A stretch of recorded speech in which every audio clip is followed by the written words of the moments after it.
Sport, if you can't work Thursday night, it's probably not the sport for you. So, and then by a show of hands, who plans to show up to soccer training tomorrow and Wednesday? And it's fine if you don't. It's fine if you don't. That's perfectly fine. We just need a show of hands just to kind of determine softball. Kyle's on the fence, depending on how tonight goes. Liz loves soccer. She'll definitely be there. I've never watched. Lena's thinking about it. Okay, awesome. Sorry.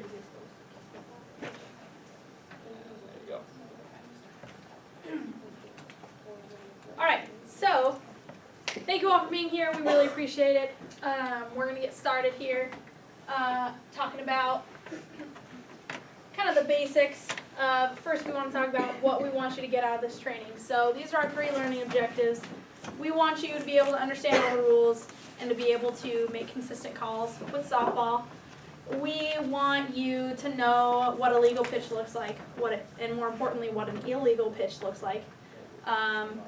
How one should hit the ball, where the batter should stand, how you can legally run the bases and field the ball.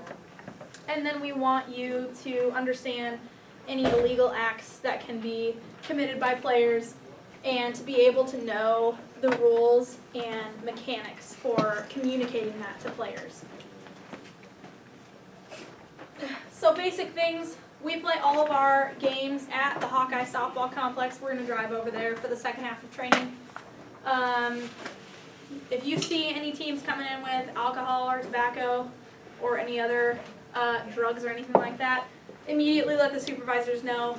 People have brought in suspicious coolers before, and we've asked them to leave. They can't have it in the facility, and I'm pretty sure they can't have it in the parking lot either. But either way, tell the supervisors. They'll take care of it properly. No team should be like trying to warm up in the outfield or anything like that. We have designated areas and the supervisors can help direct them to the proper warm-up areas. And then you want to make sure that the gates where the players can enter the field, that those are closed before your game starts. So teams are going to come to check in, and they need to have either their student ID or their driver's license. You're gonna direct them to check in with the supervisors. Do remind them, because supervisors are gonna be running around making sure that you all are set up, making sure the fields are set up. So do make sure that none of your players are sneaking by and like into the dugout without first checking in with the supervisor. The other thing with this is that if you notice anybody who's on the softball team or on like the softball club or baseball club, they can't have more than 2 members of a club team, and they can't, any former varsity players have to be at least 2 full semesters removed from that sport in order to participate in intramural softball.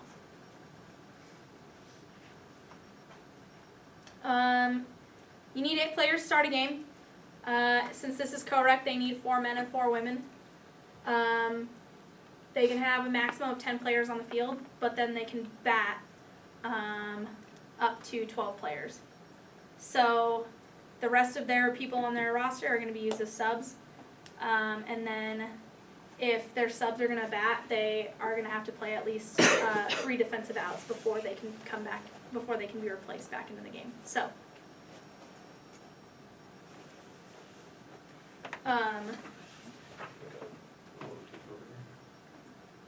yes. Alright, so subs, that's mainly they got to play 3 defensive outs in the field, and then if they basically the sub who has left the game, they have to sub back in their same spot in that lineup. They can't change their spot in another section of the lineup.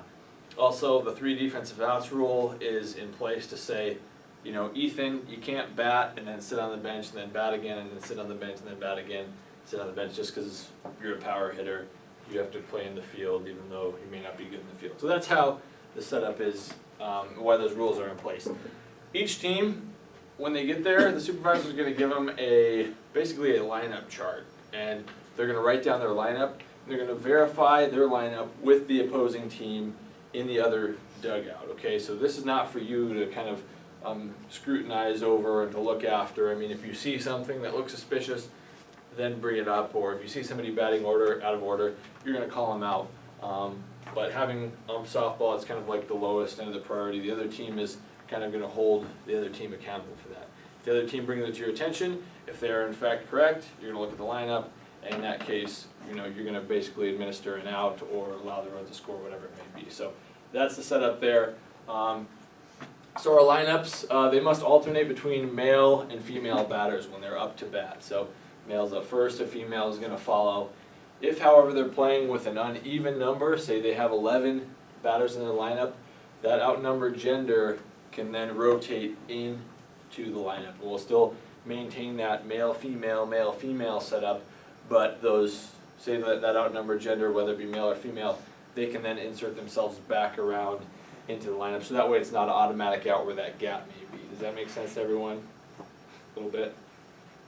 Our difference of one principle, so for the alternating battery lineup to work, it has to be a difference of 1. We can't have a difference of 2 or a difference of 3. So our team of 12 players can be comprised of 6 males and 6 females. Okay, that's an even number. It wouldn't work out if we, for some reason, had 8 and 4. That's not the difference of 1. If we have a team of 11 players, we'll go 6 and 5, or 5 and 6, 5 males, 6 females, or vice versa. A team of 10 players is going to go 5 and 5. A team of 9 players is going to go 5 and 4, or 4 and 5. And the team of 8 is going to be 4 and 4. So this is in our rules. Our teams are going to know this, but before the game starts, we'll make sure they're aware of this before they get going. Now, say for example, they have 7. Let's just say they have 7 males and 4 females. In that case, they can just revert to the team of 9, and then 2 of those males won't play and will go for it. And then 2 of those males basically sit out. They can come in subs, but they can come out as subs, but they won't play in the game. So that's how it's set up. Once again, the batter's lineup is basically what's going to be kept in the dugout of the visiting team to keep track of that. So. Pitcher-catcher combination. All right, so this is correct softball. The pitcher and the catcher must be different genders, male, female, whoever it is. A female catcher, male pitcher, vice versa, a female pitcher, male catcher. Pretty simple. Walked male batter, another unique rule to correct is if a male batter receives 3 straight balls, that means the pitch comes in and it doesn't hit the strike mat or the plate, and it's an obvious ball, we're going to say ball. That's 1, that's 2, that's 3 in a row. They're going to automatically be allowed to go to second base.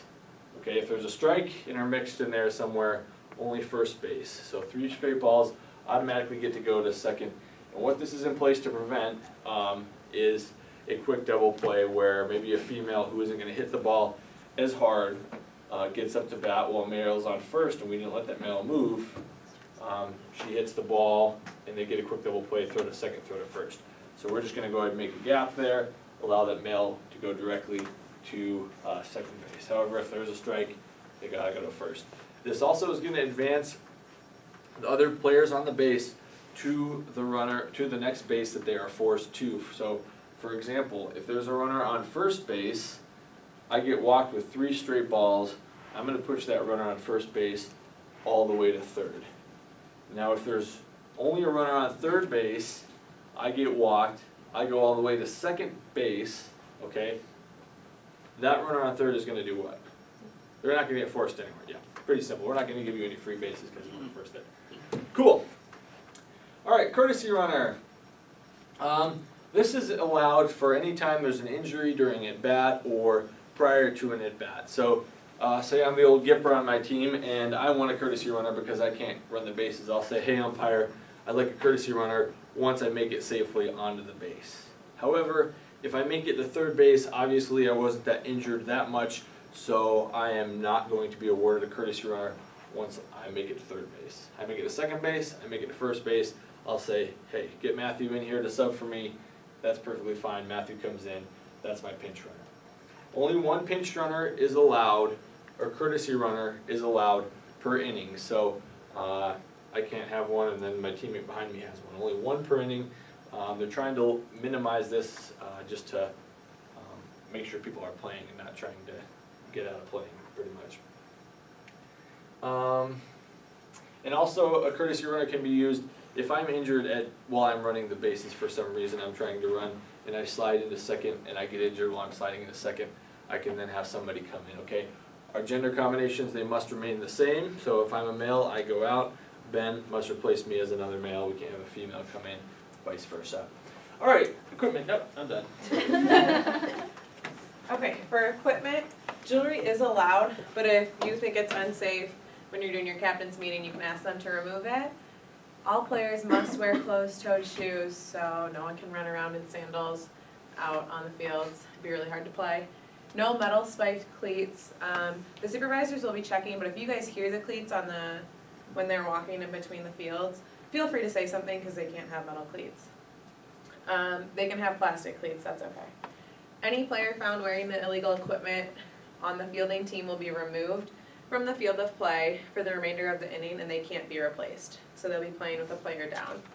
And then a player on the batting team found wearing illegal equipment will be called out if they're batting, but if they're in the dugout, they won't be penalized for illegal equipment until they enter the playing field.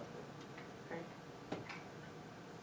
During your captain's meeting, you'll get captains together, and it'll be 5 minutes before the game. You'll talk about the equipment, what they can and can't wear. Sportsmanship, they start at a 2.5 and they can go up or down. A 1 means they were very problematic. They're yelling at you guys, they're yelling at the other team. You ejected someone. The supervisor stepped in on multiple occasions.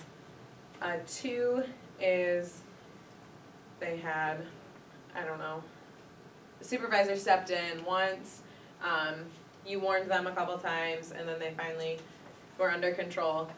A 3 is average, which a lot of the teams are usually 3s. Softball doesn't get that crazy. And then a 4 is like they went above and beyond. We're giving handshakes and cheering for the other team.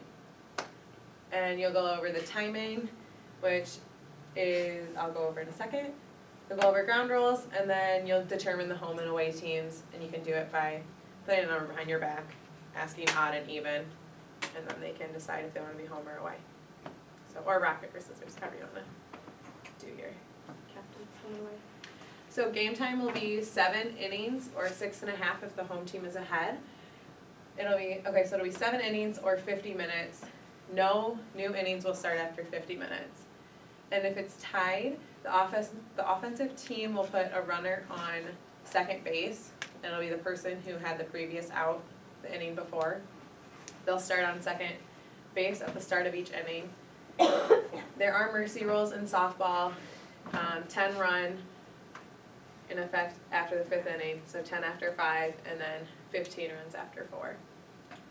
And then, in order for it to be an official game, it has to be the completion of the 5th inning, or 4.5 if the home team's ahead. Live ball and dead ball.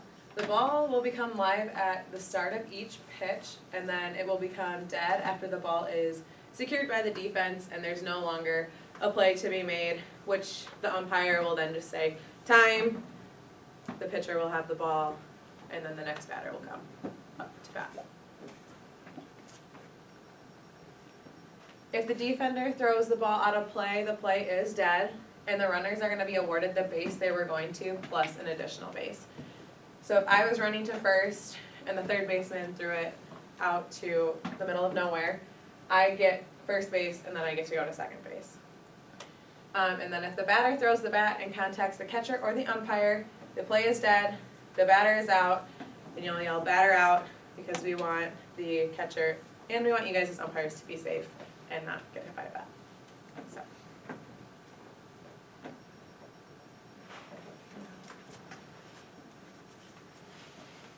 Alright, so for pitching the ball, the pitcher must be using the rubber that's farthest from the plate, so there's going to be 2 out there. Make sure they're not at the front one.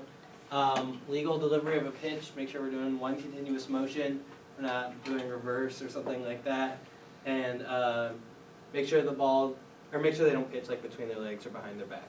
It also has to be between 6 feet and 12 feet. If it's not in between those, the plate umpire will put their arm out like this and yell illegal. And go see the next page. So when a pitch is illegal, again, if it's above 12 inches or 12 feet, below 6 feet, if it's a fake pitch where they're like trying to juke out the batter. If it's not delivered in one continuous motion, or if they start walking towards the plate when they're pitching.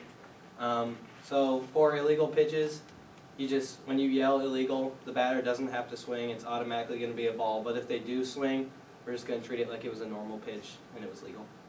And here's a video of something.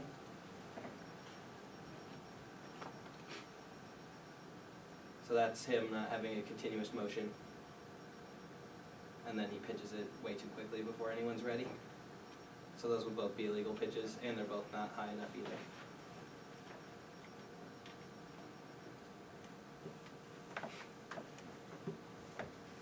Hitting the ball. So the strike zone, out there's going to be a plate, and then there's also going to be a little mat behind the plate. It's a little black mat that you'll get from the supervisors.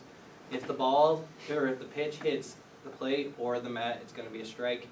And everyone's going to start out with a 1-1 count. And then if you have a foul ball and a 2-strike count, it's going to be an out. Batter preliminaries. So the batter must have both feet inside the batter's box when they hit the ball. Like we said earlier, 1-1 count you're going to start off with. 3 strikes is an out, and then 4 balls is going to be a walk. And then that also goes with, so if you get those 3 straight balls in your mail, it's going to be that runner going to second base. If the batter hits a foul ball with 2 strikes, they're going to be out. Even if the batter fouls off an illegal pitch, it's still going to be an out. Fair or foul. The judgment of this is always where the ball is in relation to the chalk line. Fair or foul has nothing to do with where the fielder is. So if they're standing in foul territory and the ball hits their glove and lands fair, it doesn't matter. It's still gonna be fair. Umpires should not make this call until the ball has come to rest, and make sure we're not yelling fair when the ball is a fair ball. And then if it's foul, you're gonna yell foul. Hold your hands up like this. Ball is fair if any part of the ball hits or is above the chalk line, hits the foul pole, hits home plate without rolling into foul territory, touches first, second, or third base, touches a player over fair territory, first touches the ground in fair territory and then, or beyond first or third base, and then if it hits in fair territory beyond first or third, and then rolls foul, it's still gonna be a fair ball.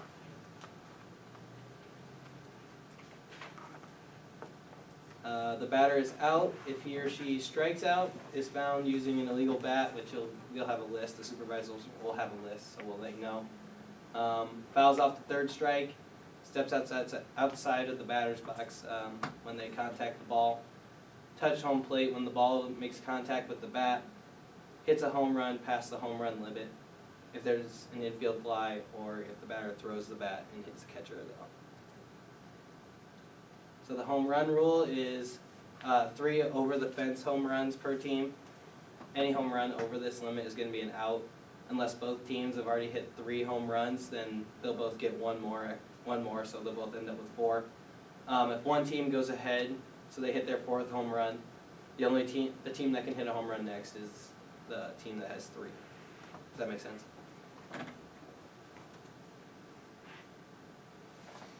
On that, the throw on the bat situation, a lot of players do it. If you see them throw the bat, but it doesn't contact the catcher, or doesn't contact you, give them a warning and say, hey, next time if you contact the catcher, or if you contact me, it's gonna be an out. Please hang on to the bat when you hit the ball. That is dangerous. Our catcher's not wearing a catcher's mask, so we want to prevent that. Any questions so far on the rules? Did anybody play t-ball, I guess? They play t-ball, softball in high school maybe, baseball in high school, watch it on TV. So you guys kind of have an idea what we're talking about when we talk about these terms. Well, here's a pretty interesting concept. It's called the infield fly rule. So this is in place to prevent a quick double play for the defense. So the ball's popped up, I'm the shortstop, it's coming down for me, there's runners on first or second or whatever. I can do a pretend catch, I don't catch it, it hits the ground, pick that ball up quick, I throw it to Peyton, my second baseman, who throws it to first. We then get a double play. So there's this rule called the infield fly in place to prevent that advantage that the defense could gain. So say we have runners on first or second, or bases loaded with fewer than 2 outs, and the ball is popped up into the infield that is able to be caught with an ordinary effort, an out shall be called once that ball reaches its apex by the plate umpire to prevent that from happening. So we just have 1 out instead of having a double play. So that's in place. So our infield fly situation is, what's our infield fly situation based on what I described to you? Yeah. There'd be a runner on first, no outs, and the ball gets popped up really high in the air, no effort. There you go. So our situation, Peyton, Is it for only first and second, or first or second? it's runners on first, Because it says and on there. yeah, runners on first and second, so combined. Because if they're just on first, that's gonna be fine. We're gonna let that happen, and that's basically the way it's the rules written. Runners on first and second, or bases loaded, okay? So I'm there at plate umpire, and there's 1 out.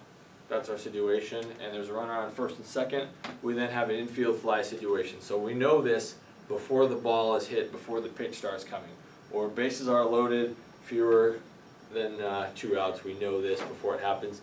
We're gonna communicate this to our home umpire, or our field umpire, so they're in the know, and we're just gonna say, hey, we have an infield fly situation. So basically, scratch your head, something fishy is gonna happen here.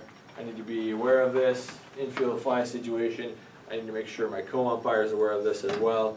Maybe the co-umpire can remind the plate umpire of this, because the plate umpire is the one that's gonna call it. Alright, so there we go, our situation, runners on first and second, or bases loaded, and fewer than 2 outs. So this ball is popped up. Once the plate umpire determines that the ball can be caught with routine effort, it's in the infield, it's obvious. I mean, anything in the infield that's a pop-up, we're just gonna say it should be caught with ordinary effort. Maybe you're reffing a B game, but in our minds, it's gonna be able to be caught with ordinary effort. So we're gonna say infield fly, batter is out, and the batter is out, they don't advance. Then the base runners who are on base, they can advance at their own leisure. No tagging up needed after this happens. They can just zip around the bases. That's perfectly fine, as if it's a ground ball hit.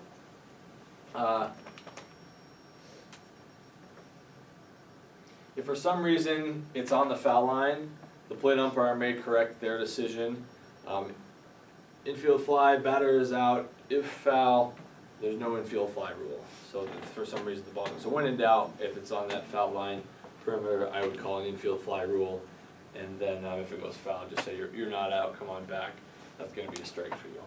So, any questions? Pretty simple. It's all about setting it up though, all about being prepared when you have that situation, knowing that you have that situation. And after a while, it'll start to become second nature to you, and it'll just like reading a book, you'll just be like, oh wow, okay, this is an infield fly situation. So, Liz knows. All right. Running the bases. Bases must be touched in legal order, which is counterclockwise, first, second, third, and then home. Right, that's counterclockwise. Runners may hold a base until forced to leave the base by a batter runner. So like that's the forced out thing, where if I'm on first and someone is like hits the ball, I have to go to second. Like I can't just camp out there. A base runner cannot pass another runner in front of them. And then base runner must remain within their established base path, which is the base path. Runners cannot run outside the base path, so I can't like try to go around someone who's gonna like come and tag me. First base is the only base that can be overrun, and they have to run into foul territories like to their right. They can't like make an effort to go towards second and then like come back. Like they can be tagged if they start and then come back. Does that make sense?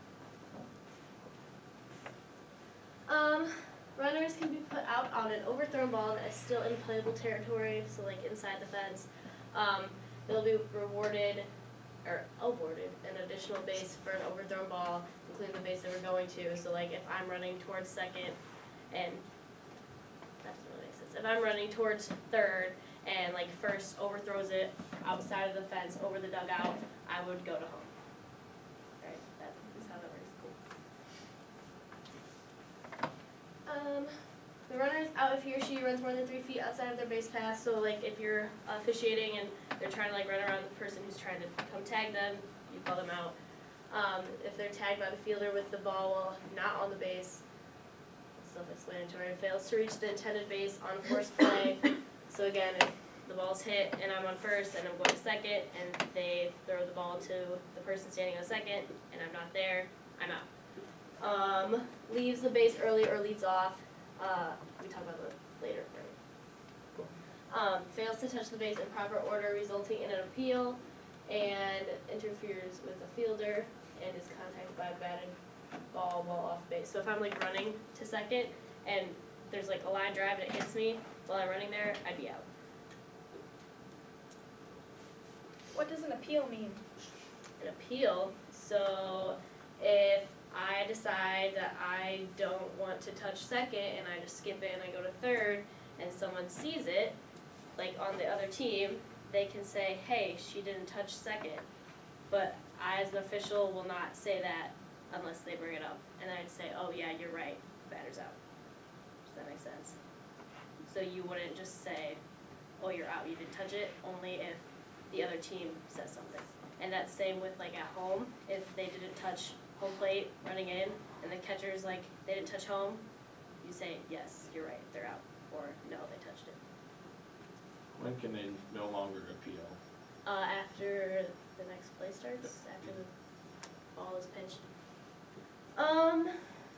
Let's see, leadoff, so there are no leadoffs, base pass will be 70 feet. Runners may not lead off, so they can only leave after the ball is contacted. It's not when they like release it, it's when contact is made by the bat. If you see them leave, like, then they're out. Easy. Defensive obstruction. So this is basically when, like, say I am fielding shortstop and someone's on second and I see them running to third and the ball is on the other side, like in the outfield, I cannot run in front of them and like try to slow them down. You know what I mean? If you see that happen, they get that base. Yes, they get third. Yeah, automatically. Does that make sense? The video.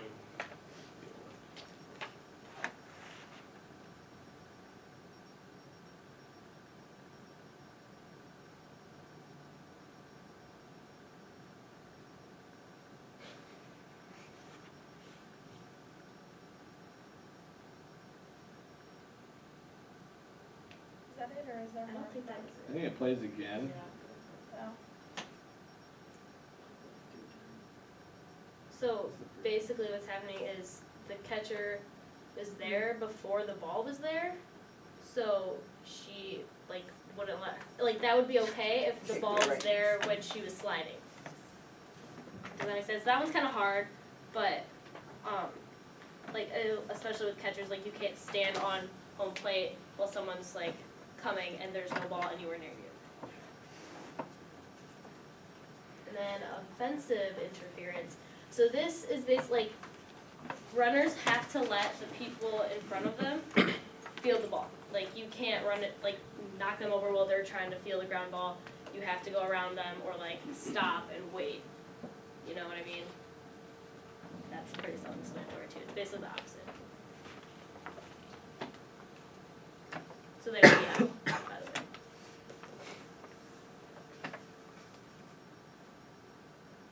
Like that. She would have to run around her. Like she can't just pop her over. That's a great video. Well done, Mike. Yeah, so she would be called out. Any questions about any of those rules yet? Everything makes sense? Come on. Cool. Yeah, that's right. Anything else I need to explain? You good?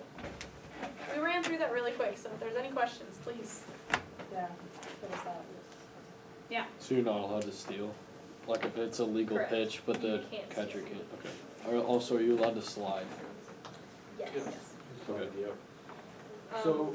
Well, is there a rule for sliding at first? If you're like that's supposed to, but like, if they do. Yeah, they're you out. should overrun it, but you can do it, right Shelby, if you want to, and you're like, It kind of just comes down to like if it's a really close play and they decide to slide, It's not usually common, but it can happen. So last year what we ran into was a lot of advanced players, what they'll do is they'll lead off of the base once the pitch crosses home plate. So what they're trying to do is time the pitch and the ball, when the bat makes contact with the ball, them having somewhat of a momentum moving forward off the base. That is perfectly fine, that's legal, that's allowed. And say, Ashley, she's up to bat and she doesn't make that contact, and I'm moving forward and that pitch does cross home plate and then I'm off the base, that's gonna be legal. Now, what a leadoff is, obviously, is the ball hasn't crossed home plate, maybe the pitch is coming and we're starting to get a couple steps towards second or third base. That's a leadoff, the batter is out automatically. So, this is something to bring up in your captain's meeting maybe, no leadoffs allowed. I mean, I think it happened quite a bit last year or maybe in Morgan's first year. And it's something that we don't want to let fester, not only in our games, but in our league, meaning that we don't want to not call it in the first 4 nights, and then playoffs come, and Kyle decides to call it. It's not going to be a good situation for Kyle when he decides to call it, because Kelly didn't call it or Morgan didn't call it, so, yeah. That's the thing that usually like the captain should know, but they don't usually tell their players. So make sure like you say that in the meeting so that no one like gets mad when you call it. Cause then they'll be like, oh, I didn't know. Well, it's still a rule, they still do that. A lot of the time with leadoffs though, they're gonna try to go when it's released. So, Right. yeah, instead of, a lot of the times is when they get off of the base as soon as it's released is when you'll see the leadoff, if that makes sense. Yeah, it's not going to be like a MLB.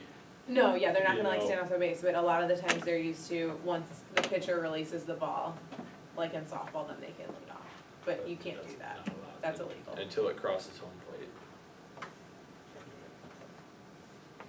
So, and people will, I mean, they'll get upset at your calls, that's perfectly fine, just know that that's gonna happen. And I think those of you that were at the info meeting kinda know this, we stand behind you, we stand behind your calls as an umpire.